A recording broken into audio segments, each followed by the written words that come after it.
Hi, I'm Roy Collin, the host of the podcast. You can find everything about me by scanning the QR code there or going to roycollin.com.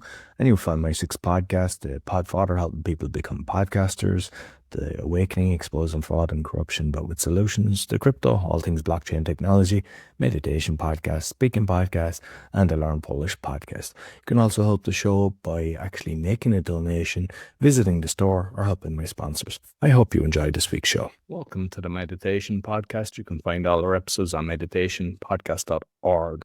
My guest today, he's a best-selling author of, if you're watching on Spotify, BitChute, YouTube, or Rumble, you see all the beautiful books behind him. And one was, I believe, translated into 16 languages and sold 500,000, which is incredible. We're also an entrepreneur, a motivational speaker, Canadian, but living in Japan. Please welcome Scott Allan. Well, thank you. And it's great to be here on the show. Yeah, no, I'm looking forward to this. I suppose let's get to know Scott a little bit first. Actually, you know what I'm going to do? Because I said you're the best-selling author. I just done a recording about 2 weeks ago saying I'm the worst-selling author, and I bet you never heard it. I created a podcast planner, and basically it's hardcover, not that expensive, but it's kind of like where the podcasters would fill out the details. And I had to order it from Germany, even though I have an account with Poland. So the 2 sales were my own. And even though I got it translated into all the different languages, no sales whatsoever. I've got millions of downloads on my podcast. I've been number 1 in the charts. But obviously, that's a skill set that I don't have for the books. So, I mean, I admire like that you've done incredible with that. But I want to learn a little bit about Scott first. Like, I mean, you've moved to Japan. But just give us a little bit about information about you. Sure thing. Yes. So my name's Scott Allan. I would say that my primary job these days is as an author, entrepreneur, content creator. And I really started publishing books about 10 or 11 years ago. And I've just been going full steam since then. So just going back a few years, yes, I'm from Canada originally. I came to Japan in 98. And how I got here, just a little bit of context on that story, is at the time I was going through a transition in my life where I just wanted to do something different with my life. I felt like I'd fallen into a rut. I was in a job that was a good job, but I knew that I did not want to stick with it for a very long time. I was working as an electrical engineer, so that was actually my background. Was not in publishing, was not in marketing. It was that. And, when I decided to move across to the other side of the world, that was just a decision that came about after I spent some time doing, what do you call it, meditation at the time, but it was, I spent time writing out my goals, doing a lot of journaling, a lot of thinking. And I came to the conclusion that, hey, I want to do something that nobody's ever done before, not anybody that I'd known. So I thought, I'm just going to pack up everything that I have, which wasn't much, and I'm going to put it in a suitcase and move to Thailand or Vietnam. And that was the plan at the time. And after I made that decision, I think several months into it, I came across an advertisement in the newspaper, and they were looking for teachers to come to Japan. Now, again, I was not a teacher, didn't have an education background. And the good thing is you didn't have to. You just had to speak the language. So I ended up applying for the job. They hired me with a few other people, and they brought us all over and set us up in a homestay with a car. And overnight, I just changed completely my entire life. Next thing I knew, I was eating foods that I'd never eaten before, speaking a different language, and I was adopting the culture. And I really loved it because for me, it was, every day was something new. It still is to a certain extent. But I knew that when I got here, I just wanted to continue that journey. So I just kept getting, if my visa ended, I would find another company to sponsor me. And then I ended up getting a permanent visa, which means that you can pretty much do anything you want to. And I did eventually end up getting married, and I've got 2 great kids, and we have a house and all that. So I guess I just started building something as soon as I got here. And yeah, it's just been an incredible journey. And just leading up to the books, I started writing. I wouldn't say it was not my first book, but I started to get serious about it maybe back about 15 years ago. And then after I was, writing for a few years, I had written a lot of material, probably had a couple 100,000 words worth, which is actually about 4 books.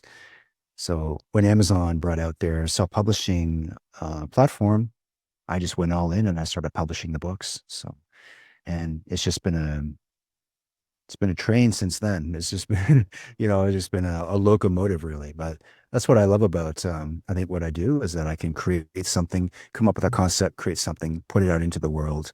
And, this is hopefully helping a lot of people. So, Excellent. I'm just curious about Japan because I've actually saw they have the kids cleaning the school and everything, and it seems to be mm, like everyone is respectful. The place is very clean, as opposed to the way it is in the States and Ireland and England and across. It's not too bad here in Poland, but I'm just curious: is it as good as we see on the TV? that's interesting. It actually is. So I actually worked in the school system for a long time. I worked in the elementary school, junior high schools, and the elementary schools were, so you're right. What would happen is at lunchtime, uh, first we would have lunch, and they actually serve lunch in the school. There are companies that will make the lunches in the morning, bring a whole bunch of rice and everything to the schools, and every school has its own kitchen, and they prepare all the food for the kids. So everybody eats, lunch in the classrooms, and then after lunch, they have a short break, and then the cleaning bell goes. And then, yeah, with it for 15 or 20 minutes, everybody's responsible for cleaning a certain part of the classroom. Some kids are out in the corridor, some kids are out in the garden pulling weeds. So everybody has something to do during that time.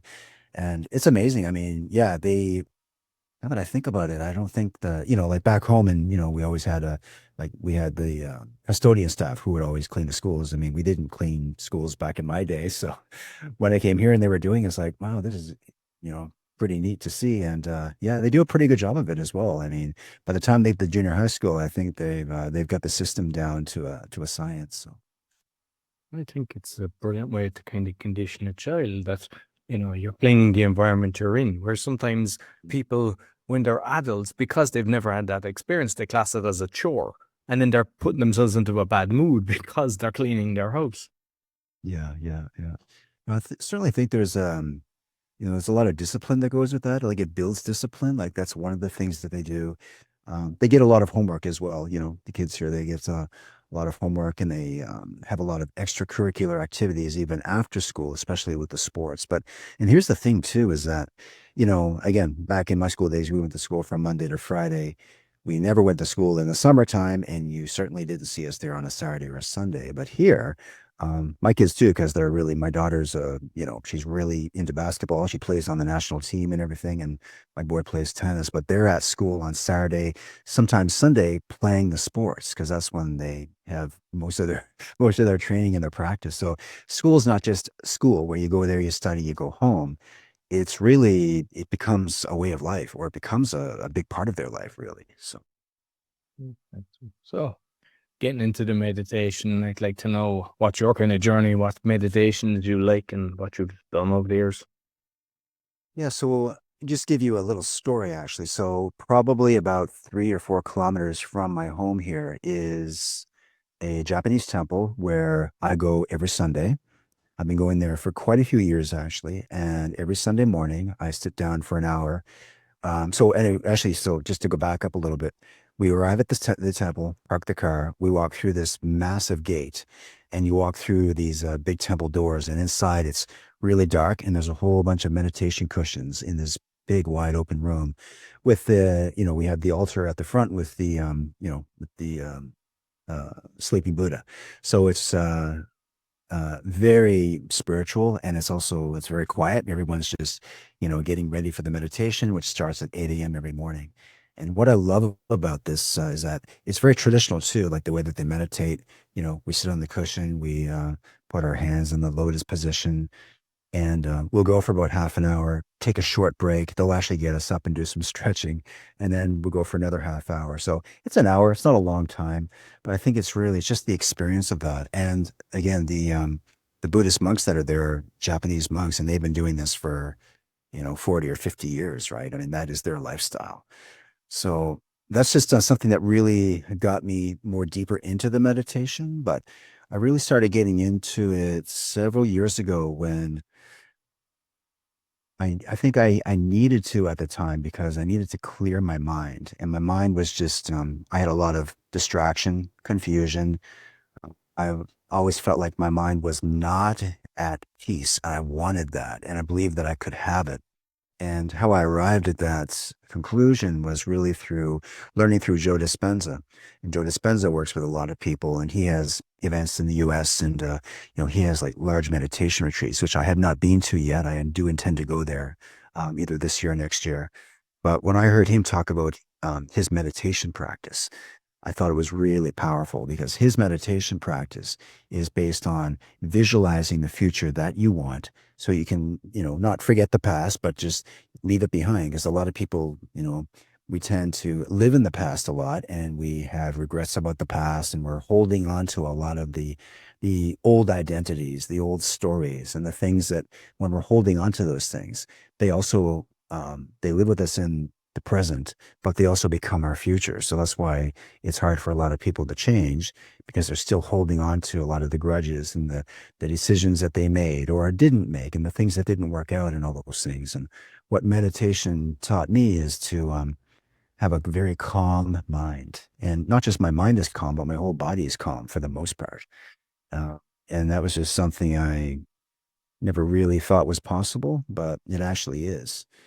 And so I notice it when, I tend to talk really fast. I talk to a lot of people every day. So I have moments where, like my energy is really high. And then when I feel myself crashing, that's when I need to meditate to bring my energy back up. Not so that I can jump on a Zoom call and get more into the, conversation. 'Cause I do a lot of coaching and a lot of workshops and things like that. But the meditation to me is really like, that's what brings me back to my center. It's the center of my creativity, it's the center of my, the calmness, but it's also the center of, I think like the future that I am working to build.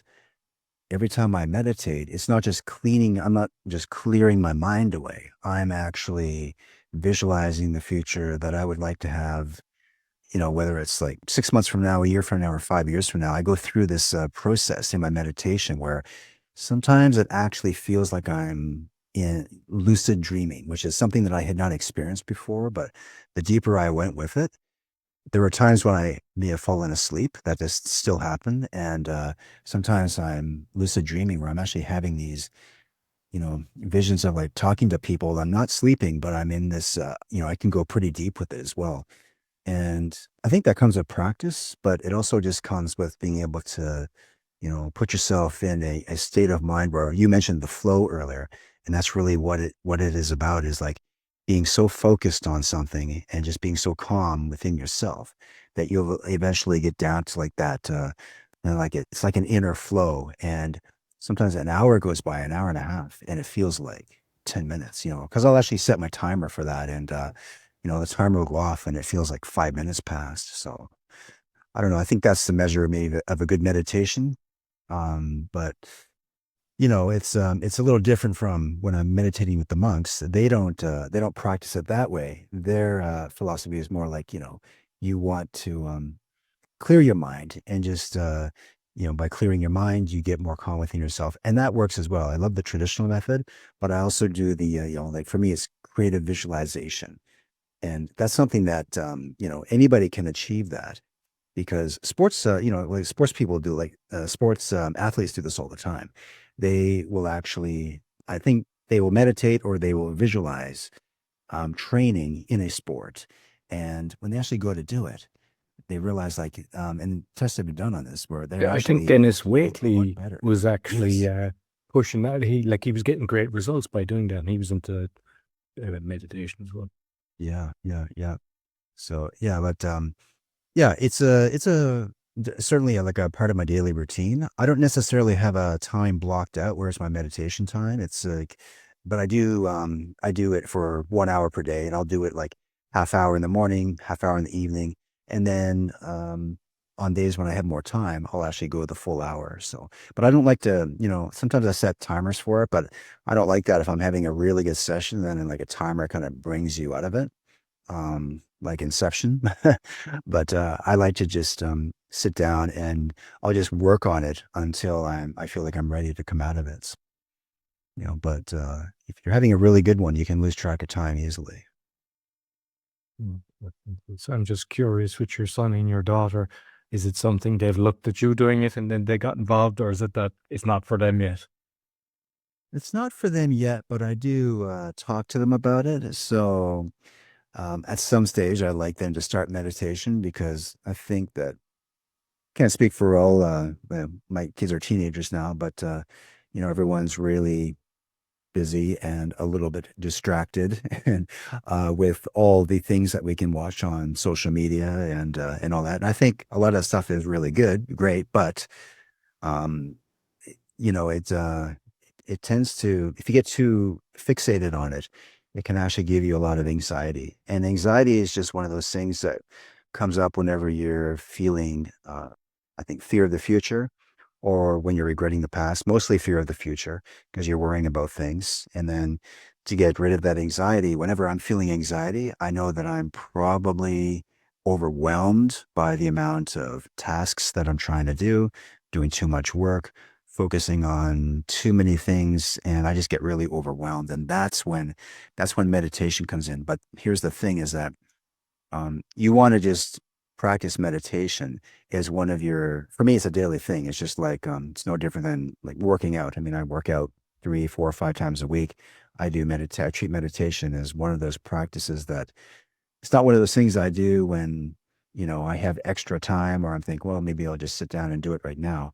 I do have to make it something that is very intentional as part of my routine, like brushing your teeth or taking a shower. So, because I notice that when I don't do it, my day doesn't go as well. So it's one of the first things I'll do in the morning. Because I kick things off in the morning pretty early. I'll do 15, maybe 20 minutes of just, sitting down before the day starts, which for me is like 6 a.m. or 6:30. And it's just amazing. You take 15 minutes out of your morning just to sit down with yourself, you know, collect your thoughts, and then just start to work on that calmness from the very beginning. You're going to have a much better day. Like it never fails. Like the days when I don't do that, things are a little more hectic and my mind is a little more crazy. And crazy as in, there's just like a lot going on up there. And I feel like things are very disorganized, and I can eliminate a lot of that by getting control of my thoughts first thing in the day. And by that I mean I'll just go through a routine where in my meditation I'll actually just walk through what it would look like for today. Like, what does my day look like? Who would I like to meet? Who do I want to spend time with? And just by visualizing that, um, I think I can set myself up for, better success every day. So I think those are just some of the things that, some of the benefits that come with meditation. But I mean, there are just so many health benefits that come with it. It's not just the mental fortitude that you build as you work through it. It's also, it's physical as well. And not to mention, of course, spiritual, but it's also physical as well, because the other thing with meditation is, of course, breathing is the center of it. So I noticed that even when I'm walking down the street, to me, that's actually a form of meditation when I'm focused on it. So what I mean is, like, some people do walking meditation. I think I didn't realize what that meant until I started doing it. But when I'm actually walking down the street and I start observing everything around me, the buildings, the people, the cars, the traffic, and when I start to breathe and focus on my breathing and taking in deep breaths and just to start to, observe the world, I feel like I'm really in that present moment and there's real energy there. So, walking meditation is something that I just love to do because you can do it no matter where you are. You don't have to just be sitting on a meditation cushion and, meditating. You can literally do it, when you're fully awake, walking. I'm not sure about running, but I do find it like when I'm walking and I'm in the zone or in the flow, there's just this energy that's just, I can just feel it surrounding me. And I just love that. So, No, I practice that all the time. I mean, that's something that I've been doing for years. But like the fairies, I mean, not just the youth, but 95% plus today. they're walking with their phone down, and they're not paying attention to that. And the same on even a bus trip or something like that. Like, because before, when we didn't have the mobile phones, you'd be looking out the window and you just and the trip was so much more enjoyable. Whereas now they're on technology, and I think they're missing out a lot. But I do kind of similar to yourself. I plan my day, and I think a lot of people think they don't have the time to do the meditation, and it's a case of that's when you should do it, and you don't have to spend an hour. I mean, you could be like just a 10, 15 minutes, but that's how I do it. I like what you do. I visualize, okay, what would I like to actually achieve today? How would I like to go? And it's amazing how what actually happens, what you plan. Whereas, sometimes, just life gets in the way and you just don't do it. And then you're kind of haphazard, and and you might get a few days of that, and then you just take a step back and kind of get back into rhythms. With the journaling, because you mentioned the journaling at the start, do you still journal? And what? Because I see a lot of people, it's not something that I mean, I write everything down because I believe there's a brain hand connection rather than the typing. But just curious, do you actually journal still daily? I sure do. But I have all kinds of these journals everywhere. I have one for projects. I have one for just random thoughts. I have like a whole bunch of these journals that I just buy online, and I probably fill one of these up, probably one every few weeks, maybe 3 or 4 weeks, but I do like a few pages a day. You're right. Like it's actually, in a way, um, it's very therapeutic. Like I just love journaling because first of all, yeah, I've written a few books and I probably type most of them out, but I can't actually type. That's the thing. So I hate typing. Sometimes I'll speak out my content, but when it comes to journaling, first of all, nobody's reading the journals. I'm not publishing them. So I'm able to just free flow with my writing. And it's a great way to, yes, get your thoughts and your ideas down on paper. So I journal everything. Sometimes I'll do mind maps in my journals and, outlines for new projects or new books and things like that. But that's actually another part of my routine every day. I'll spend 15 minutes a day or just doing 3 pages a day, which I think I got from Julia Cameron's book, The Artist's Way, one of my favorite books, and she talks about the morning pages. So I've just been following that, for most days. So yeah, I would definitely say like, so if you're doing journaling, you're doing 15 minutes of meditation, 15 to 30 minutes of that, and you're focusing on your practicing deep breathing. I mean, those three things right there are just going to make you have an amazing day, no matter what happens. Because breath work, by the way, is just like, that's something when I started getting into that and then combining that with the meditation. And of course, in meditation, they teach us that, the breath is everything. But when you're actually practicing breath work outside of your meditation too, then you're able to integrate them both. Like they just become, they both integrate. And then, when they work together, like breathing it just clears your mind. It's actually great for your physical body as well. And those are two things that I definitely do in addition to the journaling. So I'm just curious, with your journaling, I mean, obviously, if you have a project and a specific, you're going back. But if there's others, is it that it's just you're getting your creative side out there and it's kind of being stored in your head, or do you have a system for going back over all your journals that you've been writing? yeah, that's a good question. I do go through the journals, and what I'll do is this is actually a good practice for me is I'll go through the journals and I like to consolidate them. So for example, if I have 3 journals that I've, filled out in the last maybe few months, I'll go through them. And one of the journals, maybe it's like on some pages, they were just scribbles or, something didn't make any sense. So I actually want to consolidate my journals so that I've got one really good journal with my best ideas, my best thoughts. And the other 2 journals, I'll take the ideas from there and just copy them over into like this main journal. And that way I go from like 3 journals to one, and it actually clears up the clutter in my room. We have a little less clutter, but also I'm able to use these journals as, they're almost like training manuals in a sense. Cause in these journals, I'll have frameworks that I've been, mapping out. Yes, outlines for projects, things like that. The thing is, you forget about a lot of the things that you journaled, like something that I was writing down maybe like last week.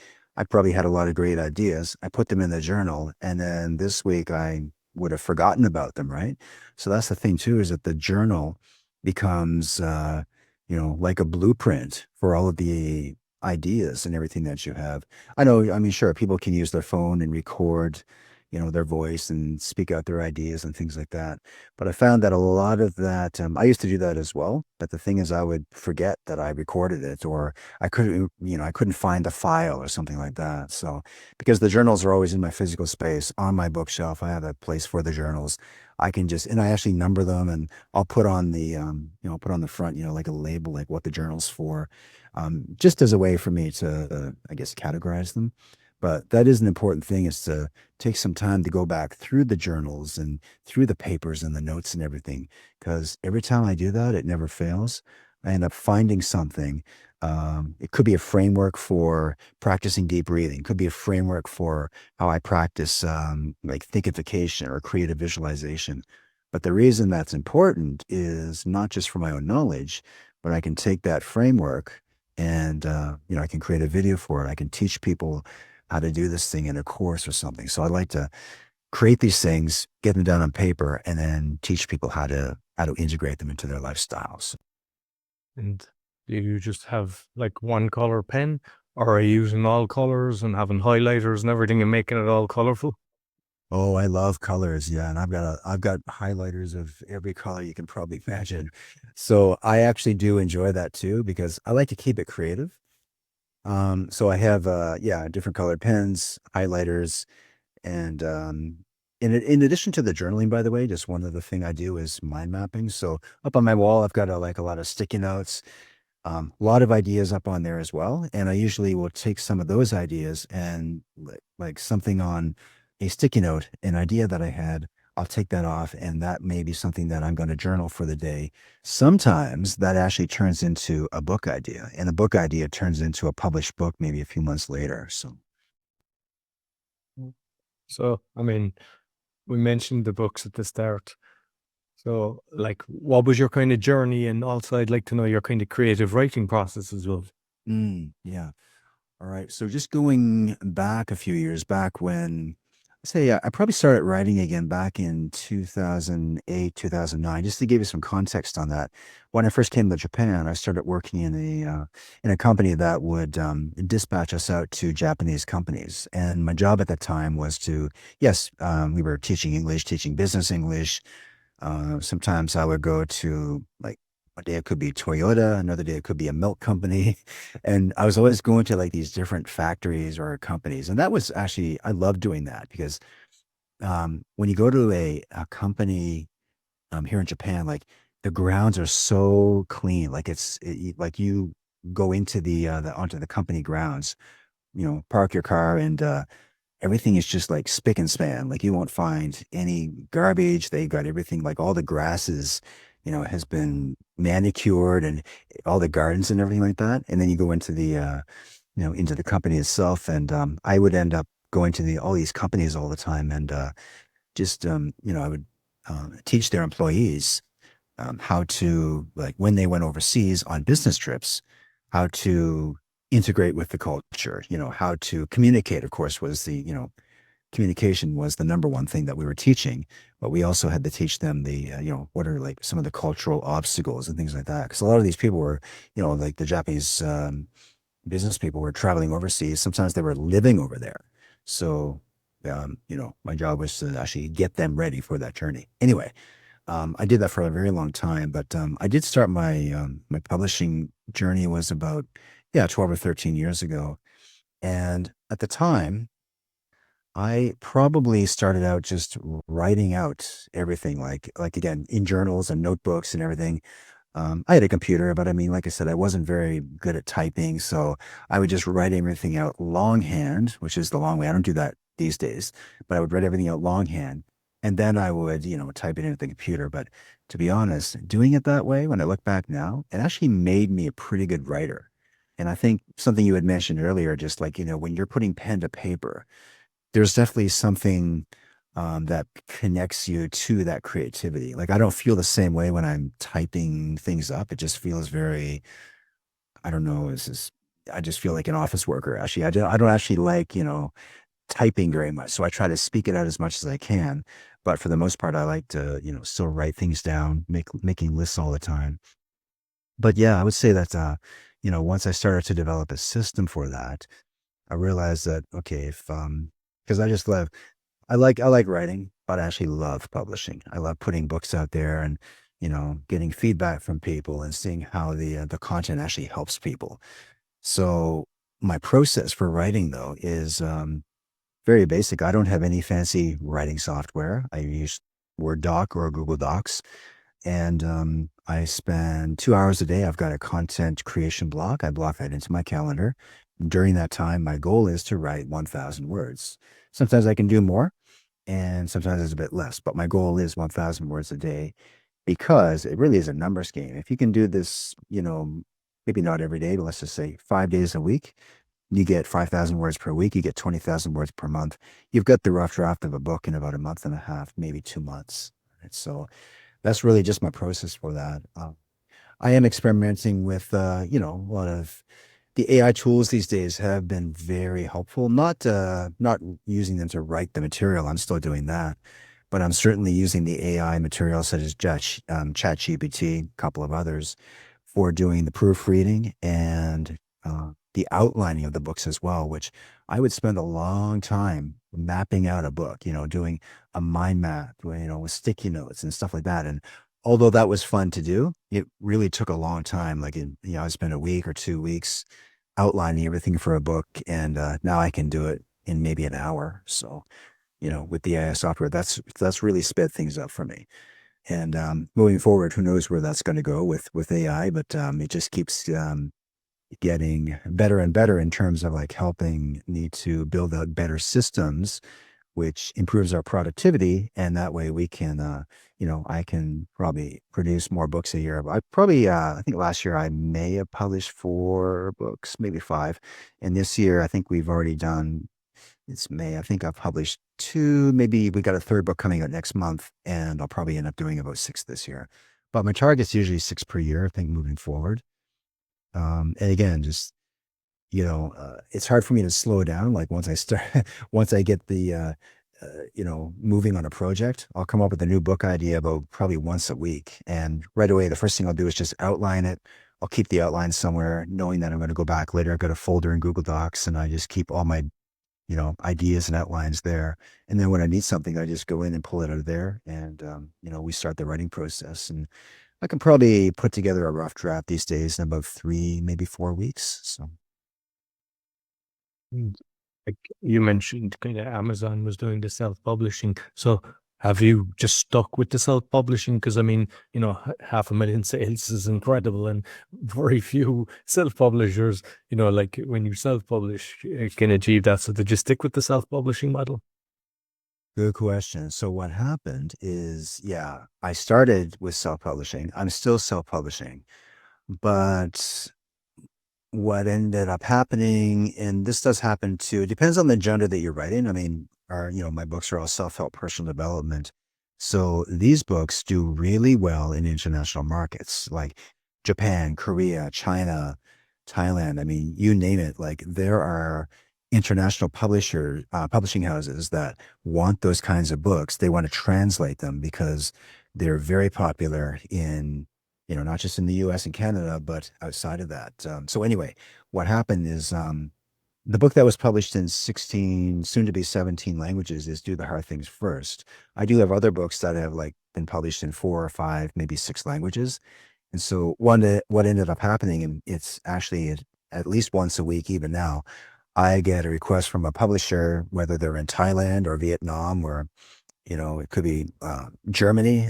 They want to buy the rights to a book or several books, actually. So what's been happening is, yeah, we've ended up securing maybe 20 plus contracts, I think, with international publishers. And they basically will, they will buy the rights to the book for that country, for that language only. So, for example, if the Thai publisher buys it, they're just buying it for like one publisher can buy one book for that language in that country. And once they buy it, they've got the rights for maybe 5 to 7 years, depending on the contract. But the great thing is that they do all the translations, they handle all the marketing and everything. So that's really good because when you're self-publishing your own material, there's a lot of work that goes into marketing, and you have to learn the skills for that as well, which, I've spent, yeah, probably I put in the 10,000 hours required to do that. But the thing is, like, there's always something to learn when you're self-publishing. The one thing I love about it though, is that it's helped me build really, I think, like, powerful skills for, not just publishing material, but, it's given me a lot of insight into, like, market trends and, like, launching products in the marketplace and that kind of thing. Yeah, but you're right though, like, to sell that many books, it's really hard to do that as a self-published author unless you've got, like, some serious firepower behind it, or, you've got, I don't know, a million people on social media who are ready to buy your books. So, in Japan as well. So just, one more thought there too is, like, in Japan, we have a publisher here, and yeah, they've got two titles so far, and we're working on a third title actually. That was a really, interesting journey as well, because to get published in Japan, I think, that was really, really tough to get that contract. But what happened is that, I got contacted probably about 4 or 5 years ago by an agent in Japan who worked for one of the bigger publishers. And again, this is usually how it happens. Like, someone, will reach out to me and like via email and just say, "Oh, we saw your book in the marketplace. We want to buy it." And then, that kind of starts the, I guess, the negotiations or the process for, getting, the books published in other languages. But the thing is like, once you get your book into another language, um, it really doubles your, visibility in the marketplace. And then what happens is, let's say someone in Thailand picks up your book, like a publisher in Thailand, which I have three publishers there now. I've got two in China. And what happens is that eventually, your name and your books end up on a catalog that they all share. And apparently, if, you get enough publishers on board, soon it went from like two publishers to five to 10. And then it just started to really accelerate from last year, I think. But the thing is like, it wasn't something that was planned, right? I just kept putting out books, and that's just my thing, is like, I will self-publish, like, all my books are really self-published, to begin with, with my publishing company. But, we just put out a new book, I think it was last week actually.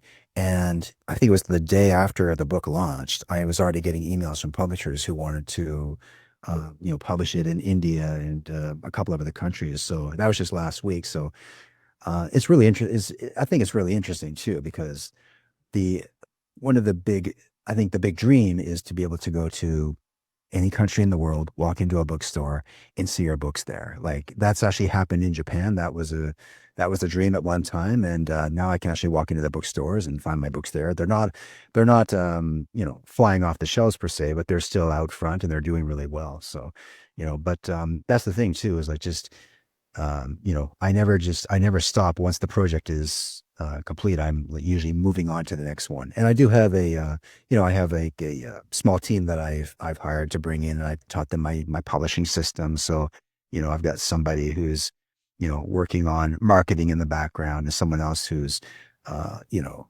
um, communicating with the foreign publishers as well, because, things just got really busy. So that's one of the most important things, is once you start to grow, in order to scale up, you've got to build your team. So I think that was one of the hardest things for me to do, and it still is like, just kind of like letting go of some of those responsibilities, because, whether you're a publisher or an entrepreneur, you kind of get pulled into this, I call it, it's like a trap sometimes. You're like, you feel like you're the only one that can do everything. And I still hold on to that sometimes. Like, well, I don't really want anyone to format the book because I'm really good at it. But that may be, but somebody else can probably save you 3 hours of your day if you let them do it. So that's something I've gotten a lot better at, is just outsourcing everything and anything that I can. So, Yeah, excellent. And just curious with like when you work with the publisher, when you kind of sell it to, say, a certain country, and you mentioned maybe for 7 years or something like that, is that a kind of a one-time deal? Here's X, or do they still kind of give you a royalty on the books, and are they trying to get you to promote it as well, where you're putting it on different social media? yeah. Oh, great question. Yeah. So no, they don't actually. Some of them do. Some of them want you to promote the book, on Instagram, or, something like that. But they don't really push it. Like it's not something you have to do, right? I do promote some of the other titles, like the books that are in Japanese. I promote those occasionally, but they actually the publisher in India, a couple of them, they actually have they're really good at marketing the books. So, they will bring me into the marketing plan, but they've got everything already sorted out. So that's the good thing about that is that, you don't have to market the book. They're already taking care of that. But the other part of your question is good. So usually what happens is that they will pay you an advance fee to begin with to purchase the rights to the book. Now, how much that is, that depends for the most part on what country it is, to be honest with you. Like India can be anywhere from, it depends on the book, I think, but that can be anywhere from like $1,000 to $3,000 per title, right? In Korea, it was, yeah, I can't remember offhand, but Korea was, like their advance royalty was pretty good, right? And then I think in Germany, I had Penguin bought the rights to Do the Hard Things First, and they published it in German, right? So it really depends. The advance, amount depends on the country, but the other part of it is, yes, they do send you royalties after that. And if anybody has a contract with, a traditional publisher, for the most part, it can be anywhere from like 6% for the first 10,000 copies sold. And then once 10,000 copies sell, it could be, 8% for the next 5,000. So the more copies that are sold, the higher your royalty goes. And that doesn't sound like a very large percentage because, and it's probably, I guess it's probably not. But the thing is, if you end up selling a lot of books in that country, the great thing about it, first of all, is that I can't think of a better model for passive income because first of all, I'm not the one that I don't have to spend tens of thousands of dollars on marketing the book. You know, they're doing that, right? So what the publishers will do is they'll usually send the royalty check maybe once every 3 or 4 months, once every 6 months. Maybe sometimes some of them send it once a year. So it's a little bit unpredictable too when you're going to get paid the royalties. The advance fee comes through pretty much right away after you sign the contract, but you really are not sure when the royalties are going to come through.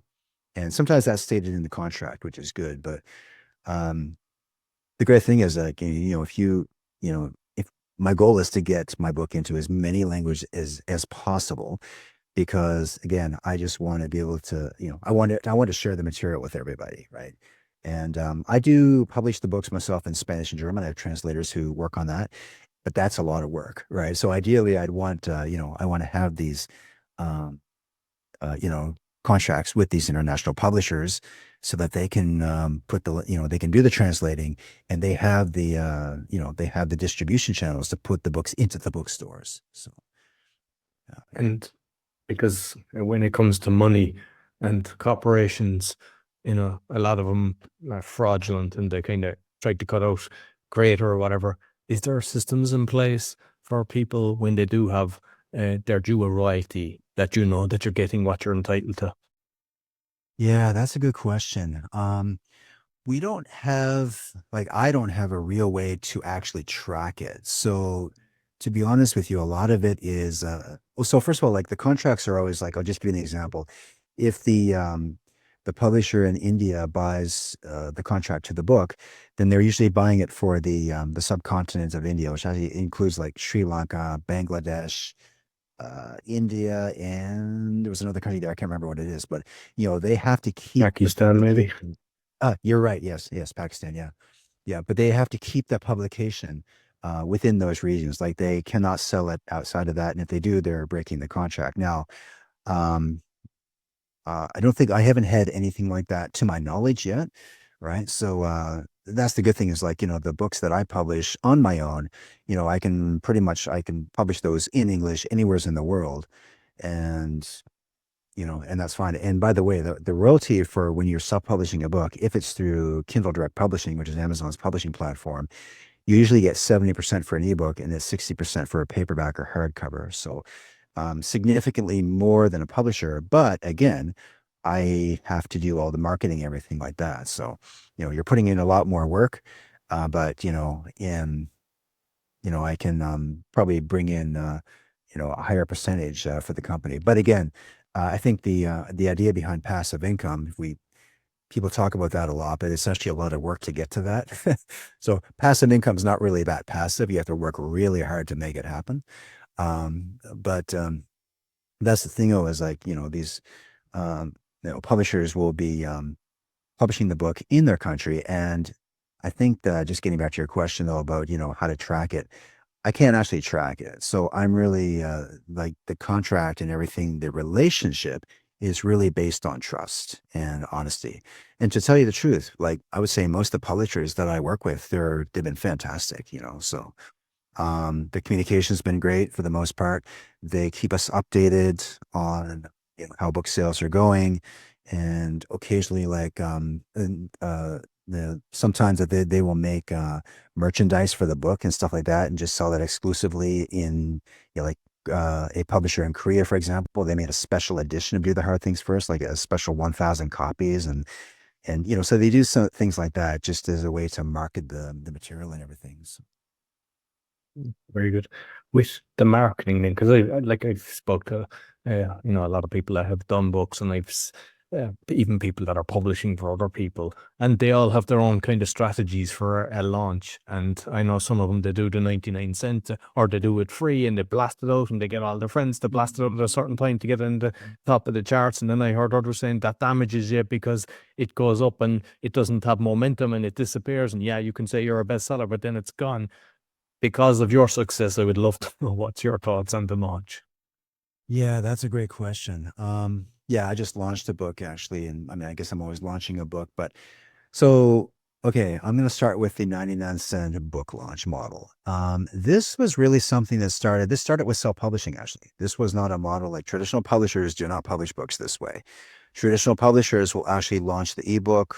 It can be anywhere from $7 to $15. I mean, traditionally, like, we try to keep the price under $10 because you get a higher percentage. If the book is between $3 and $10, you get 70%. When you charge more than that, you actually drop back down to 35%. So here's the thing, is like, with the book launch itself, um, I don't look at it as like a 2-week event. And I used to, like, it's like, had a big launch, try to get a bunch of sales, get the bestseller banner, and then, call it a day.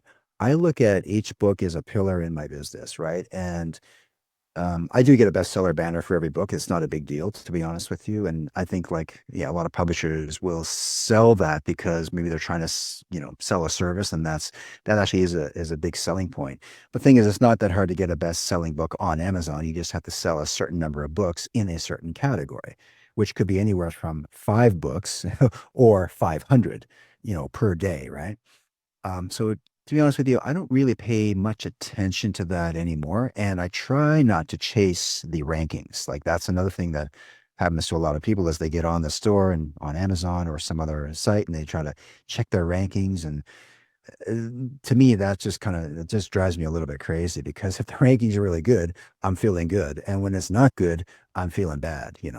So what I just focus on is getting the book into, like, first of all, we get into as many formats as we can. Of course, ebook, paperback, hardcover, definitely audiobooks as well. And then I focus on right away, like, okay, what other languages can we get this in? And I just look at ways to take that one book, and if I can get it into 10 languages in the first year, I've just 10x my productivity. Like, I've got 10 times more products in the marketplace.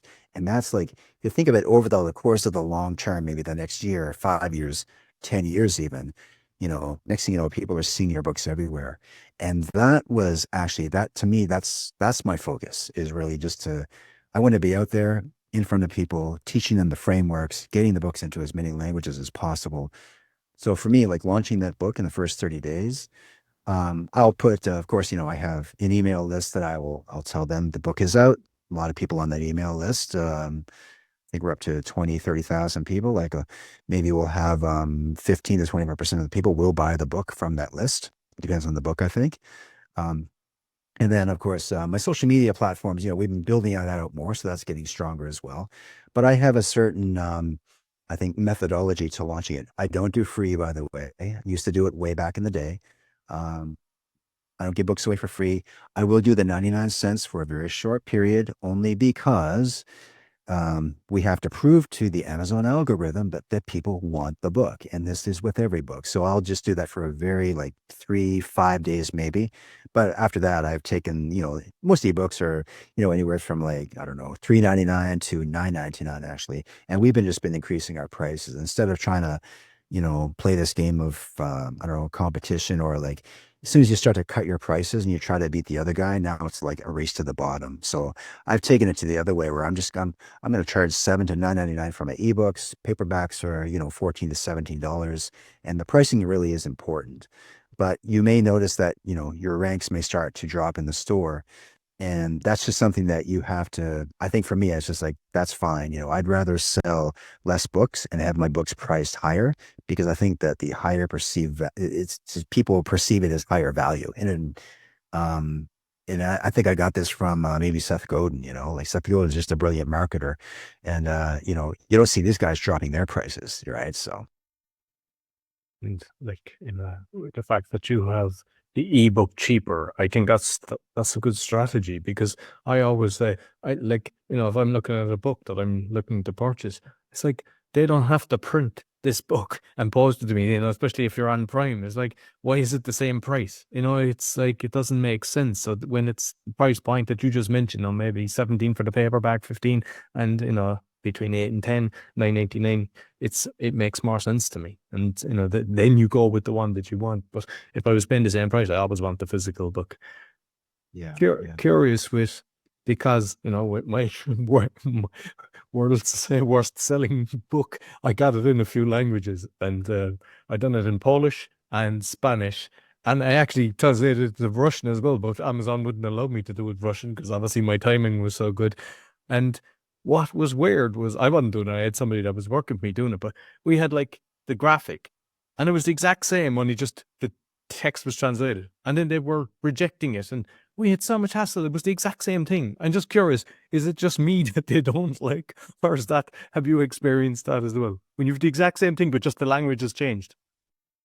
I haven't had that issue yet. And what we usually do with other books, like the books that are in other languages. So, this depends on the only time I've had issues is when other publishers do the hard things first. For example, the other publishers were using the same cover design because that's actually the design that we initially came up with when we first published the book, which was this design here. So a lot of publishers wanted to use the same design. They just put the like in India, I think they have it in several languages, right? So what happened with just once with Amazon is that some of the India publishers actually they published it in English as well, but that was like in English for the Indian subcontinent only, right? But it got flagged by Amazon, and I had to actually prove that the book was originally mine. And like it was some weird things do happen like that. I haven't had the situation that you just mentioned, but the thing is like you never really know what's going to happen when you put something out on Amazon because I've had people rip off my other covers. I've had them rip off content. Amazon came back to me and said, you have to prove that this was actually your book, even though somebody else said maybe, ripped off the cover, right? And unfortunately, like, I mean, I copyright everything and I keep all my, like my, I guess my communication with other publishers. So sometimes I actually had to prove that the book was mine, even though another publisher had bought it from me. So sometimes like things do happen that way. So it's really a good idea to keep all your communications, copyright something if you can. But at the end of the day, you never really know whether it's Amazon or another publisher, is going to come back to you and say, and I also published the books on Ingram Spark as well. Ingram Spark, another worldwide printer. And if you want to get your books into bookstores and libraries, like we always publish to there right away because that's just another way to distribute the books, get them into deeper channels too. So. And like with just finally with the audio, I mean, you've got a good voice yourself. Do you do the audio yourself, or do you have other people doing it?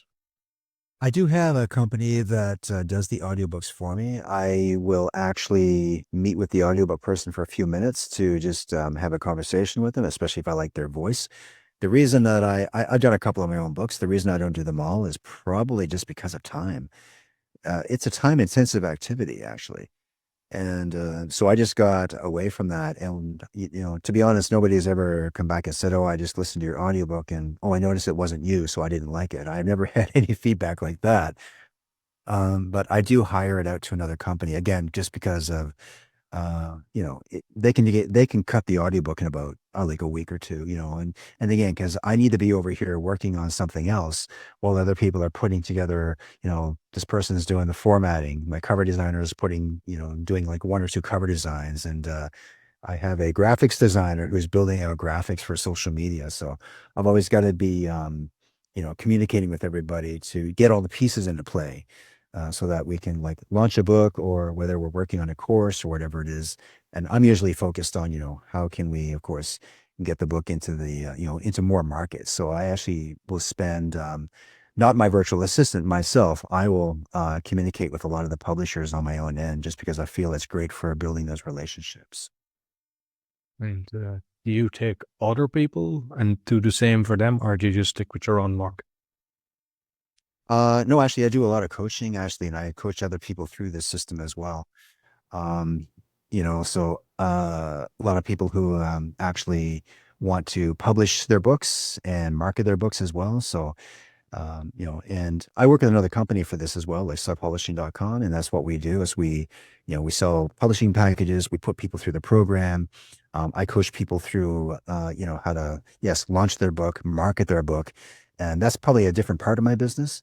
But my publishing company is like exclusively just publishing the material that I think can, like I always start with, the question that I always ask myself beginning of every day is, what can I do today? What can I create today that's going to help people to get them unstuck, move them forward?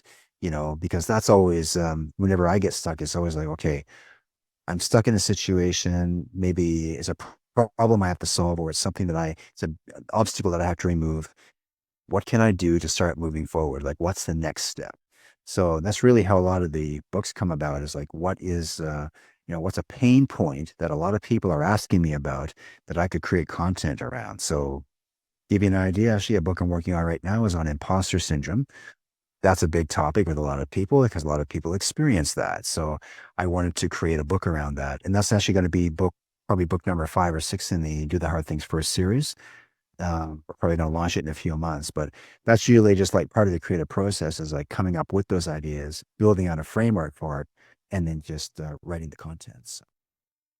And I know you mentioned is it self-publishing.com was your Correct. Yes. yeah, so I'd watched a video of you, and I don't know, is it a co-founder or something, but it was a fantastic interview. And I mean, same thing, you're very generous with the information that you give out, because sometimes people are holding it to their heart. But there's a book that you can get on that, and you just kind of pay for the shipping. So I've already ordered that, because it was, to be honest, one of the best videos that I've listened, because there's a lot of people out there kind of telling you to do this, that, the other. But I mean, there's not many people that have got 500,000 in sales, and I see that you've got a lot of the clients as well that have done very well. So yeah, no, brilliant. So you might let people know where they can find you, Scott. Yes, for sure. Yeah. So people can go to scottallanbooks.com. That is our Shopify store, or they can go to scottallanpublishing.com. And on the Shopify store is where we're actually selling the books directly and shipping them worldwide. But on the publishing site, it's just for the blog. I actually set that up for foreign publishers, so they can go there and just check out which books are available for other languages. But yeah, you can go there and you can download a chapter of Do the Hard Things First. We've got a free chapter we're giving away for the book there, and you can also enroll in the 14-day email course too. So Thanks. and of course, they can always go to Amazon. They've got a lot of books on there too. So you can just plug in Scott Allan Author or Scott Allan Books. I'll make sure I'll put the links both on the audio and the video. Thank you very much, Scott. Thank you. So that's all I won't say just the meditation podcast. I'll also say the speaking podcast, because I think it was very relevant, the information that was shared today. And be sure to give us a thumbs up, 5-star rating, share with your friend, and comment. Let us know what you thought about the topic that we discussed today. Until next week, take care. So I hope you enjoyed this week's episode. As mentioned at the start, you can find my 6 podcasts on roycollin.com or scan the QR code if you're looking to start a podcast or do a podcasting tour, help with that. Also, if you're looking for a virtual assistant, we also have that service. And you can help the show by visiting the store, supporting our sponsors, or making a donation. Until next week, take care.